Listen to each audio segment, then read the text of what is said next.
मी हॉलमध्ये बसलेलो, ते स्वतः तिथं बराच वेळाने आले आणि ते म्हटले की मला माझ्याकडं जरा मीटिंग चालू आहे, मला आता थोडी गडबड आहे जयंतराव, काय आहे. तर मी त्यांना सांगितलं. तर ते म्हटले मला माहीत नाही, मी जरा माहिती घेतो आणि तुम्हाला 1-2 दिवसात सांगतो काय स्टेटस आहे ते. मी म्हटलं आता स्टेटस म्हणजे काय, अपात्र ठरलेले आहेत, त्यात आम्ही अपील करणार आहे.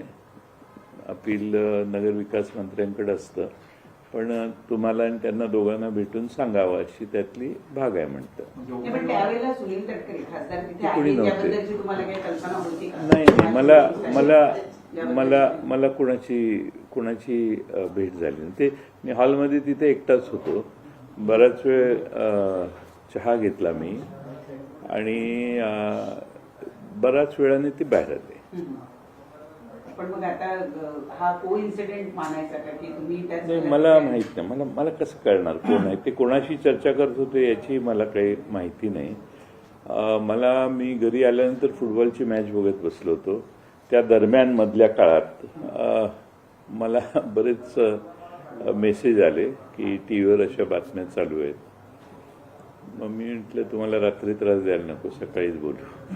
मग याच्या आता पुन्हा विलिनीकरणाच्या ज्या काही चर्चा सुरू झालेल्या आहेत त्याचा आणि काही संबंध नाही हो. ईश्वरपूर आमचं शहर जे आहे त्याच्या नगराध्यक्षपदाचा निर्णय हा चुकीचा झालाय, एवढंच मला त्यांच्या कानावर घालायचं होतं. आणि दुसरं कोणतंही काम नव्हतं, त्यामुळे माझ्याकडे कुठला कागदही नव्हता. मी त्यांच्याकडे काही निवेदन दिलं वगैरे अशी काही भानगड नाही. मी जाऊन त्यांच्याशी बोललो. ते बऱ्याच वेळाने बाहेर आले, कारण त्यांनी बाहेर आले मला सांगितलं सॉरी माझं जरा मीटिंग चालू आहे, पण काय आहे सांगा. मग मी त्यांना सांगितलं. सांगून भेट झाल्यावर मी निघून आलो. त्या पलीकडे कोणती चर्चा करण्याचा प्रश्नच उद्भवत नाही ना. अशी चर्चा आहे की तुमची आधी प्रफुल्ल पटेल आणि तटकरेंसोबत बैठक झाली, याच्या आधी पण बैठका झाल्या विलिनीकरणासंदर्भात आणि मग मुख्यमंत्र्यांसोबत एकत्रित चर्चा झाली अशी नाही. एक तर प्रफुल्ल पटेल आणि सुनील तटकरे यांच्याशी माझी कधी भेट झाली नाही. या ज्या चर्चामध्येही पेपरला आलं होतं की आम्ही कुठंतरी भेटलो वगैरे एका वर्तमानपत्राने, अशी कोणती भेट झाली नाही. आणि याच्यात कोणताही म्हणजे विलिनीकरण वगैरे ह्याची चर्चा होण्याचा प्रश्नच उद्भवत नाही. विलिनीकरणाची चर्चा पूर्णपणे थांबलेली आहे, भविष्यातही ते होणार नाही. अजितदादांच्या निधनानंतर अशी कोणतीही चर्चा कुणाबरोबरही आमची झाली नाही. त्यामुळे ती थांबली आहे हा शब्द वापरण्याची गरज नाही, कारण चर्चाच सुरू झालेली नाही ना. म्हणजे सुरू होतं ते थांबतं. त्यामुळे दादांच्या निधनानंतर सीन वेगळा आहे. तुमची आणि विनोद तावडेंची भेट झाली. विनोद तावडेंचा मी खुलासा केला होता विधानसभा चालू असताना. जॉईंट पार्लमेंटरी कमिटी चालू होती. ओबेरॉयला वरच्या मजल्यावर एका बाजूला मीटिंग होती, दुसऱ्या बाजूला अशी गोल गोल टेबल मांडून बँकर्स जे आलेले, फायनान्सची मीटिंग होती ती, बँकर्स जे आलेले ते दुसऱ्या बाजूला बसलेले. तिथं मी जाऊन, मला सुप्रियाताईंनी सांगितलं तिथे या, आम्हाला दुसऱ्या पक्षीय कारणासाठी भेट पाहिजे होती. तिथं मी जाऊन बसलो. त्यात विनोद तावडे साहेब होते, त्यांच्याबरोबर कॉफी घेतली. अशाही काही बातम्या चालतात की अर्थमंत्री पद हे अजून रिक्त आहे, तर जयंत पाटील यांची वर्णी अर्थमंत्री पदासाठी लागेल. नाही, असं आहे की मी कशाचाच विचार केलेला नाही. तुम्ही माझ्यापेक्षा इतका पुढं का विचार करताय? तुम्ही एक तर मुख्यमंत्र्यांचा खातेवाटपाचा अधिकार आहे, तोही तुम्ही हिरावून घ्यायला लागलेला, तो त्यांचा अधिकार आहे. आणि माणूस गेला तर होईल ना. आम्ही सगळे राष्ट्रवादी, शरद पवार साहेबांच्या मागं सगळे खासदार आमदार एकच संघ आहोत. त्यामुळं मला हे बऱ्याच वेळेला दुःख वाटतं की वारंवार अशा चर्चा प्रसारमाध्यमातून का येत आहेत. ईश्वरपूरच्या ज्या जागेसंदर्भात तुम्ही मुख्यमंत्र्यांना भेटायला गेलेला होता, तुम्ही म्हणाला की उपमुख्यमंत्री एकनाथ शिंदे यांच्या भेटीसाठी सुद्धा तुम्ही प्रयत्न केलेले होते. तो जमिनीचा जो विषय आहे तो महसूल मंत्र्यांच्या अखेरीत येतो का, आणि जर असेल तर त्यांच्याशी चर्चा करण्याचा तुम्ही प्रयत्न केलेला होता? नाही, महसूल मंत्र्यांच्या अखेरीत तो विषय येत नाही. तो नगरपालिकेचा विषय नगरविकास मंत्री एकनाथ शिंदे यांच्याकडेच येतो, हे मलाही माहीत होतं. आणि त्यासाठी त्यांच्या भेटीची काल आमचे नगराध्यक्षही आलेले, भेटीची प्रयत्न केला, पण ते त्यांचा फोनच बंद होते. मग नंतर कळलं की दिल्लीला रवाना झालेत ते, आणि त्यानंतर मग नगराध्यक्षच खरं माझ्यावर येणार होते, पण बराच वेळ झाला, भेटीची वेळ मिळाली नाही. मग मी नगराध्यक्षांना म्हटलं आज काय भेटायची शक्यता दिसत नाही, तुम्ही जावा. आणि त्यानंतर मला ते अटल सेतूच्या पलीकडे गेल्यावर मला कळलं की आपण 10:15 10:30 आलात तर चालेल. मग मी तिकडे गेलो. गेले काही दिवस खूपच योगायोग घडतायत का? म्हणजे प्रफुल्ल पटेल यांचं हे वक्तव्य की राष्ट्रवादीमध्ये, त्यांच्या राष्ट्रवादीमध्ये माहित पोकळी नाही. निर्माण झाली आहे, त्यानंतर त्यांच्या पक्षाच्या राष्ट्रीय अध्यक्षांना नोटीस बजावली जाणं, त्यानंतर तुम्ही भेटायला जाणं, थोड्या वेळाने हे नाही, सगळं असं आहे, मला दुसऱ्या पक्षावर बोलायचा काही अधिकार नाही. तो त्यांच्या पक्षाचा अंतर्गत प्रश्न आहे. माझ्या पक्षात अंतर्गत कोणतीही घालमेल नाही, सगळे शांत आहेत आणि आम्ही सगळे एकत्रित आहोत. त्यामुळं दुसऱ्या पक्षांवर मी बोलणं योग्य नाही. आणि कालच्या भेट जी आहे, आता हे आपण ज्यांचा उल्लेख करताय ते दोघं जर मला भेटले असते तर मी तुम्हाला सांगितलं असतं हो भेटले म्हणून. भेटच झाली नाही तर मी हो तर कसं म्हणू. त्यामुळं माझा काही त्यांच्याशी संपर्क होण्याचा प्रश्न यापूर्वी नाही. सुप्रियाताईंच्या लग्नात मात्र हे दोघंही आलेले होते. दोघांची माझी 5 मिनिटं उभ्या त्यांचं स्वागत आम्ही सगळ्यांचंच करत होतो, त्यावेळी त्यांची भेट झाली. दुसरा मुद्दा डिलिमिटेशनचा आहे. डिलिमिटेशनच्या बिलाला राष्ट्रवादी पक्षाकडून समर्थन दिलं जाणार आहे अशी माहिती आहे. तुमच्याकडे काही अपडेट्स त्या संदर्भात? आमचे ते 8 खासदारांची जी एकत्रित आहेत ते सुप्रियाताई त्यांचं नेतृत्व करतात. सुप्रियाताईंच्या वरती जबाबदारी आहे. डिलिमिटेशनचं बिल, 1 नेशन 1 इलेक्शनचं बिल, 2-3 महत्त्वाची बिलं येणार आहेत. तर सुप्रियाताई मध्ये आधी सांगत असतात हे असं चाललेलं आहे. तर त्या सुप्रियाताई त्याचं धोरण ठरवतील असा आम्हाला विश्वास आहे. त्यांची महिलांच्या आरक्षणाच्याबद्दल विशेष आग्रही त्या नेहमीच राहिलेल्या आहेत. त्यामुळं कदाचित त्या बाबतीत त्यांच्या स्तरावर निर्णय होईल काही. पण सर, मतदारसंघाच्या पुनर्रचनेसंदर्भात जर घटना दुरुस्ती विधेयक आलं तर मग त्या संदर्भात पक्षाची भूमिका सकारात्मक राहील? नाही, आता काय आहे, हे बिल संसदेत येणार आहे. मी विधानसभेचा सदस्य आहे, त्यामुळं मी संसदीय कामकाजाविषयी बोलणं हे त्यांच्यात हस्तक्षेप केल्यासारखं होईल.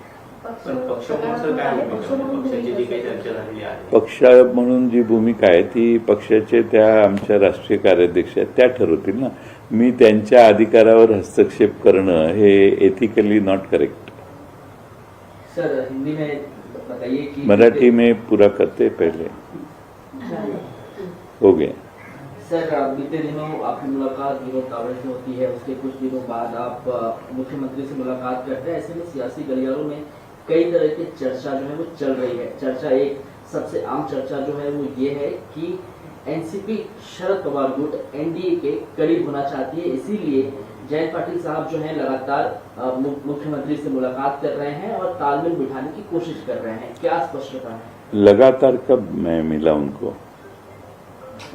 मैंने मेरे मतदार संघ में एक समस्या थी, वो नगराध्यक्ष को अवैध ठहराया गया जो 7,000 वोटों से चुन के आया. उसके बारे में मुझे मुख्यमंत्री जी को मिलना और एकनाथ शिंदे साहब को मिलना आवश्यक था. एकनाथ शिंदे साहब दिल्ली चले गए, मुख्यमंत्री जी यहाँ पे मौजूद थे. मैंने टाइम मांगा, उन्होंने टाइम दिया, उन्होंने मेरे से मुलाकात की 5-10 मिनट. मैं मुझे जो कहना है उनको कहा और मैं वापस आया. मेरे को मुख्यमंत्री जी के साथ पॉलिटिकल चर्चा करने का कोई अवसर नहीं मिला, ना तो मैं कोई कोशिश की. एनसीपी को लेकर जो बातें चल रही हैं, शरद चंद्र पवार पार्टी को लेकर जो बातें चल रही हैं कि एनडीए के नए सहयोगी दल के रूप में उन्हें भविष्य में देखा जा सकता है, इससे लेकर पार्टी में अंदरूनी कुछ चर्चा हो रही है. सर, हमारे पार्टी में अंदरूनी कोई चर्चा नहीं चालू. हमारी जो भी दिल्ली की दिशा है वो हमारी नेता सुप्रियाताई सुले वो दिल्ली में बैठ के हमारे जो 8 सांसद हैं उनको विचार में रखे, उनके साथ विचार विमर्श करके तय करेंगे। डिलिमिटेशन बिल को लेकर सर क्या कुछ बातें चल रही है पार्टी के अंदर, क्योंकि एक तबका ये भी है जो ये कह रहा है कि इस मुद्दे पर, खासतौर पर डिलिमिटेशन पर, शरद चंद्र पवार की पार्टी जो है वो समर्थन दे सकती है एनडीए को, अगर साथ में नहीं तो बाहरी तौर पे ही सही। वैसे हमारे साथ कोई चर्चा नहीं हुई है, लेकिन सुप्रिया ताई ने उनके सारे दूसरे 7 संसद साथी हैं, उनसे कुछ बातचीत की होगी। पवार साहब भी है, उनसे भी बातचीत की होगी। अब क्या निर्णय हुआ है मुझे मालूम नहीं। वैसे डिलिमिटेशन में बहुत संख्या बढ़ने वाली है एमएलए और एमपी की, और उससे प्रशासन के ऊपर कोई भार आ सकता है, बहुत एडमिनिस्ट्रेटिव कॉस्ट बढ़ेगी, ऐसा मेरा व्यक्तिगत स्वरूप से मत है। और अगर एमपी और एमएलए की संख्या बढ़ाने से पहले एडमिनिस्ट्रेशन अगर बहुत एफिशिएंट किया तो मुझे लगता है ये संख्या बढ़ाने की आवश्यकता नहीं रहेगी।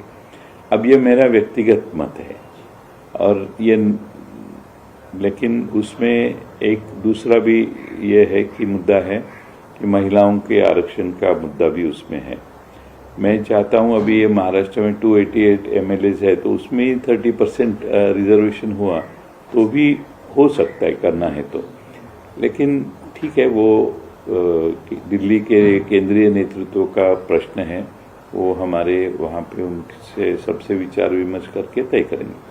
सर, अजीत दादा के निधन के बाद क्या हम ये मान के चले कि मर्जर की तमाम कोशिशों पर पूर्ण विराम लग चुका है या संभावनाएं बनी हुई हैं? नहीं, देखो, अजीत दादा के पहले यहीं पे काफ़ी वक्त 13-14 बार मेरी और अजीत दादा से बातचीत हुई थी। उनके निधन के बाद दूसरे या उसी दिन मैंने माध्यम ने मुझे पूछा कि आपके अजीत दादा के संबंध कब आए थे और कैसे आए थे, तो मैंने बोला कि 40 साल से है, लेकिन इन दिनों में पिछले 7-8 महीने में काफ़ी दफ़ा उनको मिलने का मौका, अवसर मुझे मिला था। और सवाल ये आया कि क्यों मिल रहे थे, तो मैं बोला कि उनकी इच्छा थी दोनों पार्टी एक हो। तो अजीत दादा की बहुत तीव्र इच्छा थी कि दोनों पार्टी एक करेंगे। अब उसमें अजीत दादा का निधन होने के बाद कोई उसमें प्रोग्रेस नहीं हुआ, प्रगति नहीं हो पाई। अलग अलग चीज़ें हैं, आपके सामने हैं, और उसके बाद हमारी कोई किसी से बातचीत नहीं हुई। सर, एक सवाल एनसीपी को लेकर है कि जिस तरीके से वहाँ पर चीजें चल रही हैं, सच्चिदानंद सिंह जो जनरल सेक्रेटरी है, उन्होंने सुमित्रा जी के जो नियुक्ति है उसी को लेकर सवालिया निशान खड़े किए। आप काफी लंबे समय से सर थे साथ में, कहीं ना कहीं जब चीजें चलती हैं, नियुक्ति को लेकर सवाल खड़े किए जाते हैं, मन दुखी होता है। पार्टी में जो इंटरनल रिफ्ट इस समय देखा जा रहा है। नहीं, मैं अभी कहा कि दूसरे पार्टी के अंदरूनी मामले में टीका टिप्पणी करना मुझे ठीक नहीं लगता। वो सच्चिदानंद जी जो भी है उनको मैं जानता भी नहीं हूँ, और इसीलिए उसकी बैकग्राउंड ये सवाल निर्माण होने की क्या है ये मुझे मालूम नहीं। तो इससे मेरा कोई संबंध नहीं है। मुझे नहीं मालूम उनके पार्टी में क्या चल रहा है। मेरी पार्टी संतुष्ट है, बहुत अच्छी चल रही है। सर, टीएमसी के 20 सांसद जो है वो लोकसभा स्पीकर से निवेदन कर रहे हैं अलग सीट्स के लिए, टीएमसी की 20 एमपीज की अलग सीट्स के लिए, क्या कहना चाहेंगे इस पर? तृणमूल कांग्रेस के यस, टीएमसी रिबेल जो सांसद है, यानी रिबेल सांसद, यस, वो करेंगे ना। वो तो अभी वो जब चालू होगा 20 तारीख को पार्लियामेंट, तो उनको बैठने के बारे में वो तो स्पष्टीकरण और रिक्वेस्ट तो करेंगे ना सभापति से। स्पीकर ही उसका अरेंजमेंट, उनके बैठने की अरेंजमेंट कर सकते हैं। तो इसीलिए उनको लिखना तो पड़ता है कि हमारा अलग गुट हुआ है और हमें बैठने के लिए जगह दीजिए। सर बीजेपी जो है पार्लियामेंट में ये इस बार का जो सेशन आएगा उसमें कोशिश करने वाली कि 121 जो कॉन्स्टिट्यूशन अमेंडमेंट बिल है वो वापस लाने की कोशिश करने वाली है, क्या कहना चाहिए? ला सकती है, लेकिन पिछले बार उन्होंने लाया तो वो बिल पास नहीं हो पाया, ये तो सभी को मालूम है। उसके बाद में बहुत परिवर्तन सांसद के संख्या में हुआ है, यानी बहुत पार्टियां टूट गई है, तो इसलिए वो मेजॉरिटी के करीब जाने की संभावना भी है। तो अभी पिछले बार जब वोटिंग हुआ था उसके बाद में ये बार इसमें कुछ अंतर है, और हमें ऐसा लगता है कि बीजेपी ये कोशिश फिर एक बार कर सकती है। सर उबाटा के चीफ उद्धव ठाकरे जी ने जो है सोनम वांगचुक और ये अभिजीत दिपके जी को जो भारतीय जनता पार्टी के गद्दार है उन्हें जो है अपना सपोर्ट डिक्लेयर किया है, खुलेआम क्या कहना चाहेंगे उसको इस स्टेटमेंट पर? देश के नौजवानों के सामने जो परिस्थिति है, नीट जैसी परीक्षा के पेपर लीक होते हैं, उसका निषेध अभिजीत दिपके कर रहे हैं और सोनम वांगचुक उनको सपोर्ट कर रहे हैं। मुझे लगता है काफ़ी दिन हुए सोनम वांगचुक अनशन पे बैठे हैं। मुझे लगता है कि ये नीट के बारे में लोग जो मांगते हैं वो शिक्षा मंत्री का इस्तीफा मांग रहे हैं बच्चे लोग, यंग जनरेशन। और सोनम वांगचुक जैसा एक नेता जो अनेक सब विषय एनवायरनमेंट से लेके कई सब्जेक्ट से रिलेटेड है, उनका बहुत बड़ा योगदान है, उनको इतने दिन अनशन पे बैठने के लिए रखना ठीक नहीं है। सरकार ने इसके ऊपर कुछ विचार करना चाहिए और इंटरवीन करना चाहिए।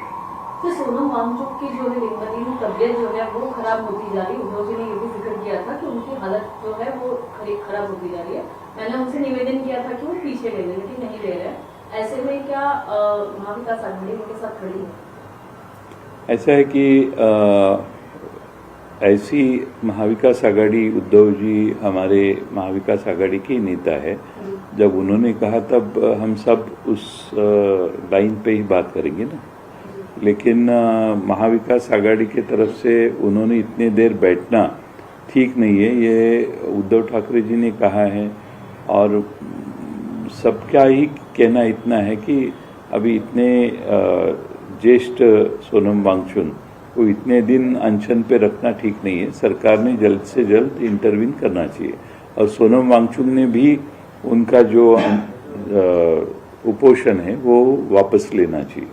सर आपको क्या लगता है, आपकी क्या राय है, क्या शिक्षण मंत्री को इस्तीफा दे देना चाहिए नीट और टीईटी पेपर लीक? ये सरकार में इस्तीफा देने की सिस्टम नहीं है। कुछ भी हुआ तो भी मंत्री इस्तीफा नहीं देते, और देश की नई जनरेशन है उनको भारी अपेक्षा थी कि इस्तीफा हो जाए। सर तो 20 तारीख को प्रोटेस्ट करने वाले हैं ये अभिजीत दिपके और उनकी पार्टी के जो भी युवा कार्यकर्ता हैं, क्या आपका समर्थन रहेगा या एनसीपी से पूरा समर्थन रहेगा? प्रोटेस्ट तो चालू है अभी उधर, 20 तारीख को संसद चालू होने वाली है और प्रोटेस्ट तो लगातार पिछले दिन चालू है। महाराष्ट्र से कई यंग लड़के के आ चुके हैं। हमारी पार्टी के भी कुछ यंग युवा कार्यकर्ता जाके आ चुके हैं और सबकी सहानुभूति ये अभिजीत दिपके के पीछे है। सोनम वांगचुक का अनशन समाप्त हो, इसलिए सबकी इच्छा है।